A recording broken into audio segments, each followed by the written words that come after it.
Hey guys, welcome back to another video. So my name is Tiffany. To all my new subscribers, hello. Thank you for liking, commenting, and subscribing, whatever you were doing.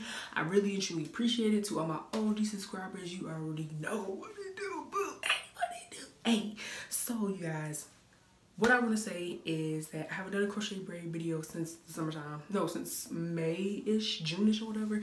And I did the mini Marley twist or something. I don't know, but that's the last time I did crochet braids, and I really miss doing crochet braids. I used to do crochet braids all the time. I made more time to do videos like this, so I'm definitely coming back with the videos.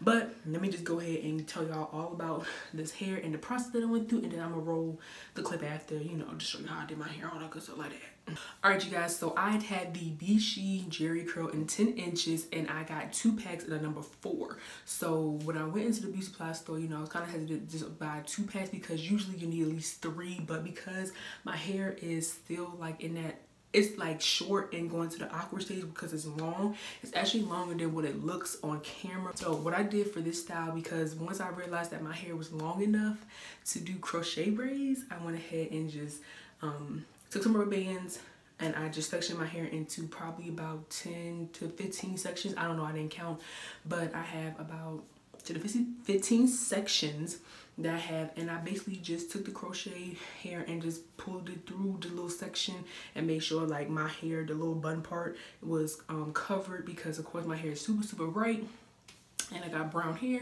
so if you see a little bit of color, then that's my hair. But what I did to cover up that was basically take the strands that was extra hanging, and I just wrapped it around that section, and then I put a bobby pin there. I only did it for I think 2 or 3 sections because I mean nobody should be that close to me and nobody should be off my face, but I know I am gonna make sure the edges is slick and they are, you know, they just looking nice and cute, and I'm cute. I did do the style because, as you can see right here, my edges are coming out again, so I figured the wig is just not the way to go right now until my natural hair grows all the way out.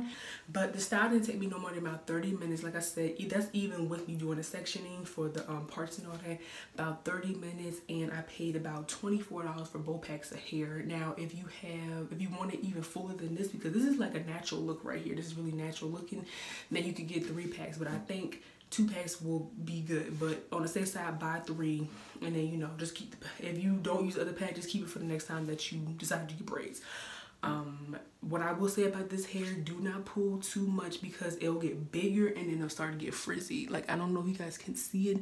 I can see it when I look in this in my mirror.